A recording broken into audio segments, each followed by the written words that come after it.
Hi, I'm Savanna and I'm an FFA officer. Today I'll be reading to you, How Did That Get in My Lunchbox? One of the best parts of the day is when you lift the lid of your lunchbox to see what's inside. Your parents packed it with lots of tasty things to eat. They probably got all the food from a grocery store. But food doesn't grow in stores. So where did it come from? Just how did all this food get in your lunchbox? How did the bread in your sandwich get in your lunchbox? A farmer planted seeds in the spring, and by summer they'd grown into tall, waving wheat with fat, ripe grains at the tip of every stalk. The miller ground the grains into flour, and trucks took the flour to a bakery. The baker mixed the flour with water, sugar, and yeast, and kneaded it into soft, squishy dough and baked it in a very hot oven. Out came fresh loaves of bread, ready to send to the store. Take a bite of the bread in your sandwich.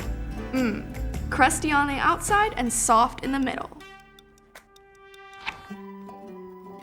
How did the cheese get in your lunchbox? Your cheese was once milk that came from a cow. A farmer milked the cows, and a tanker from the dairy came to collect the milk. In the dairy, cheesemakers warmed up the milk and added bacteria to make it turn sour and thick. Then added a substance that animals use to digest milk called rennet.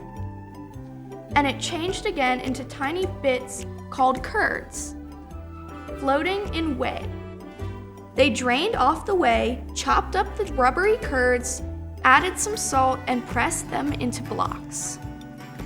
They stored the blocks for months until the cheese was ripe. Bite into your cheese.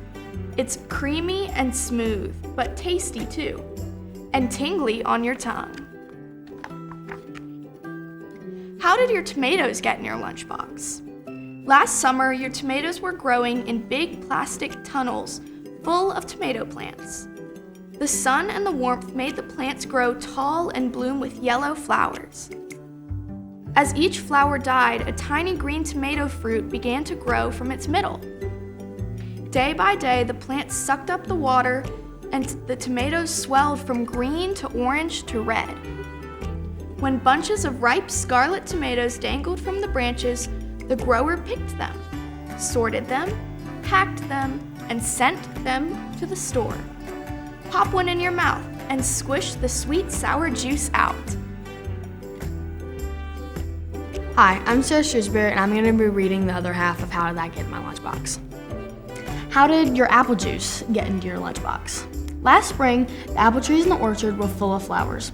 In summer, tiny apple buds grew from each flower stalk. The buds kept growing, and by autumn, the trees were full of ripe, sweet fruit. Pickers climbed into the trees and filled their bins with fruit. The truck took the bins to the juice factory where sorters threw out any rotten apples. Then a machine washed the rest and mashed them in a milling machine. A huge press squeezed the mash until all the juice ran out, and a heater is warmed up the juice to kill off any germs and are poured into cartons. Suck hard on your straw to taste that apple tang. How did your carrot get into your lunchbox? Last spring, your carrots were growing in a field on a vegetable farm. You wouldn't have seen any carrots then, but just long rows of feathery leaves. As the leaves grew taller in the summer, each carrot root pushed deeper and deeper into the earth, soaking up water and turning orange. By late summer, they had swelled so much that the top of each carrot poked out from the earth. Pickers pulled them up, and the carrots were washed and packed into trucks. Bite into your carrot and just see how sweet and crunchy it tastes. How did the chocolate chip in your cookie get into your lunchbox? Cookies are made of flour, sugar, and butter, and this one's got chocolate chips in it. Chocolate starts off as a bean, lots of beans, which grow in pods on a cocoa tree. The pods were picked from the tree where they cut open the beads and scooped out. These beans are spread out and left to dry in the sun. The beans are dried and taken to a factory, sometimes on the other side of the world. In the factory, they are cleaned, roasted, and ground into thick, sticky paste. Sugar is mixed in so that the paste gets sweeter, and it's still gritty, so it's squeezed, stirred, melted, and cooled. To make it really smooth, it takes a lot of work to make chocolate. Finally, chocolate is molded into blocks, and these are made into little chips that melt in your mouth all over again.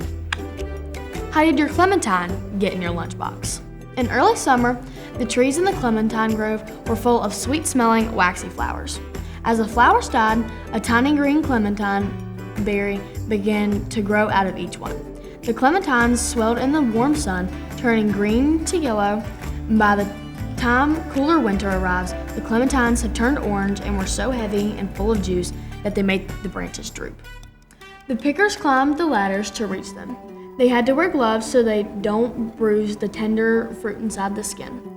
They washed and packed them, and the growers sent them in boxes to the market.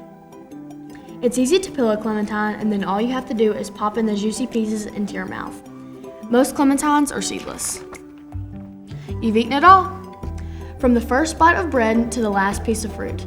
It came from fields, farms, from orchards, from groves, and from dairies.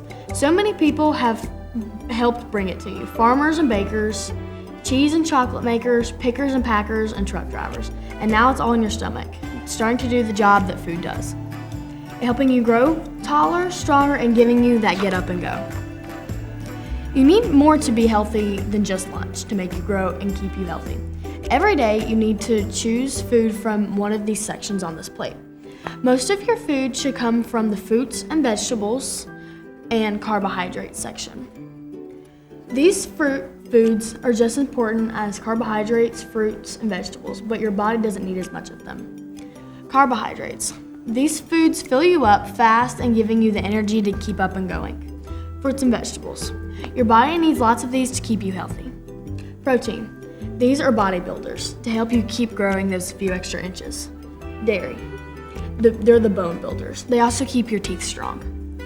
These are the stuffs that you eat for a treat. Just a little though. And then that's it.